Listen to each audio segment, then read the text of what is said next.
Good Governance Roadmap. One of the world's oldest written constitutions, the Massachusetts Constitution of 1780, decreed that when the government fails the people have a right to alter the government, and to take measures necessary for their safety, prosperity, and happiness. This implied a right to revolution. When the social contract between the rulers and the governed is weakened or breaks, violent upheavals follow. It is in this context that, 73 years after winning our independence, there should be serious introspection on the relationship between the Pakistani state and society. Jinnah helped create a new state, but its citizens could not uphold and sustain the values that formed its basis: equal rights, rule of law and sovereignty of the people, hampering our progress as a democratic, enlightened polity.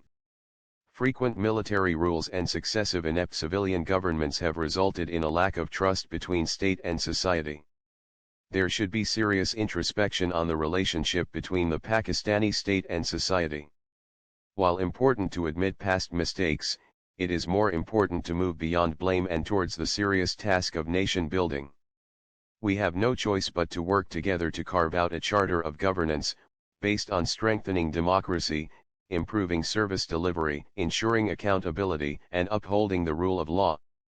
Democracy, though mutilated by military dictators and civilian despots, reviving the social contract is only possible within the near-consensus 1973 Constitution.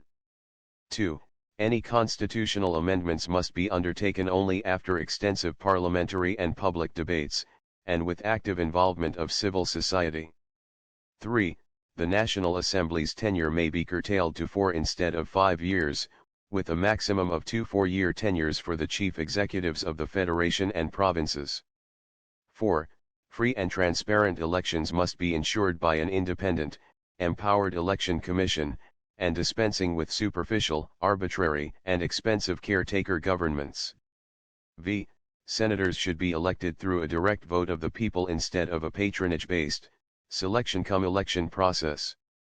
6. The federal cabinet should not exceed 25 ministers or ministers of state, comprising 50% or MNAs, 25 PC senators, and 25 PC technocrats, appointed by the Prime Minister subject to simple majority ratification by Parliament. No minister or advisor should be a dual national.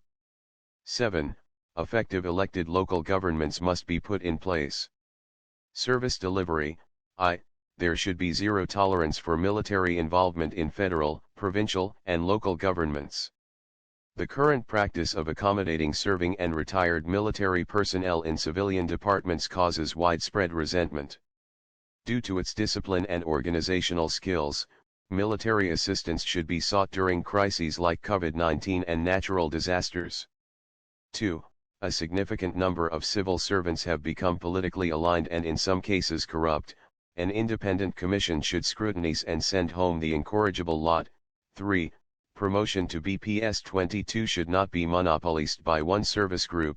5 PC from each cadre may form the apex of the civil services pyramid, with those from smaller provinces given their due share through a merit-based process. 4. In appointing federal secretaries as head of divisions within ministries, specialists over generalists should be preferred. 25 PC of technical and commerce-related divisions and departments should be headed by technocrats and professionals, on a fixed 3-year term through an open selection process. V. Security of tenure must be ensured. Removal, transfer or disciplinary action should be through an institutional process of inquiry. 6. Key performance indicators should be approved and independent monitoring mechanisms instituted. 7. The practice of doling out plots to civil servants, judges, and defense personnel on nominal charges should be dispensed with. Accountability. NAB can be restructured along the lines of Hong Kong's Independent Commission Against Corruption. 2. No one should be arrested during complaint verification and inquiry stages. 3. Arrests of white-collar criminals should not be arbitrary. The chairman, prosecutor general, and director general should reach a consensus and then seek the judge's approval to arrest an accused. 4.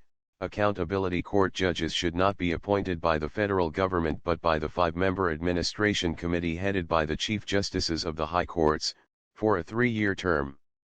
90-day pre-trial detention should be curtailed to 30 days. If a reference has not been decided within 60 days, the accused should be released on bail and placed on the ECL. 6. Chairman NAB should be appointed after meaningful consultation between the Chief Justice of Pakistan, the Prime Minister and Leader of the Opposition, subject to ratification by the Senate, for a non-extendable 4-year term. Rule of law. Judges should have unimpeachable integrity and administer justice without fear or favor, i.e. a completely independent judiciary. 2. The process of judges' appointment to the superior courts should be improved and streamlined. 3. Certain administrative powers of the Chief Justices should be regulated through a committee-based system. 4. Suo motu powers may be reviewed in accordance with draft rules prepared by a former Chief Justice so that the exercise of this authority is streamlined. Police should be depoliticized and accountable to citizens. Institutional safeguards need to be provided. An independent commission may be constituted to implement the January 2019 recommendations by the Police Reforms Committee. 6. Security of tenure of police commanders must be ensured in federal and provincial departments. 7. Civilian and military intelligence agencies must work within a legal framework legislated by Parliament, and monitored by an IG appointed by Parliament under a statutory framework of oversight. 8. Fundamental rights must be jealously safeguarded, freedom of expression must not be muzzled, and no one should be illegally detained or tortured by any segment of the security apparatus. Such a charter of governance, though limited in scope, would nudge our republic from authoritarianism to egalitarianism, from totalitarianism to humanitarianism, from oppression to magnanimity, from fear to trust, from dual standards to unity of purpose.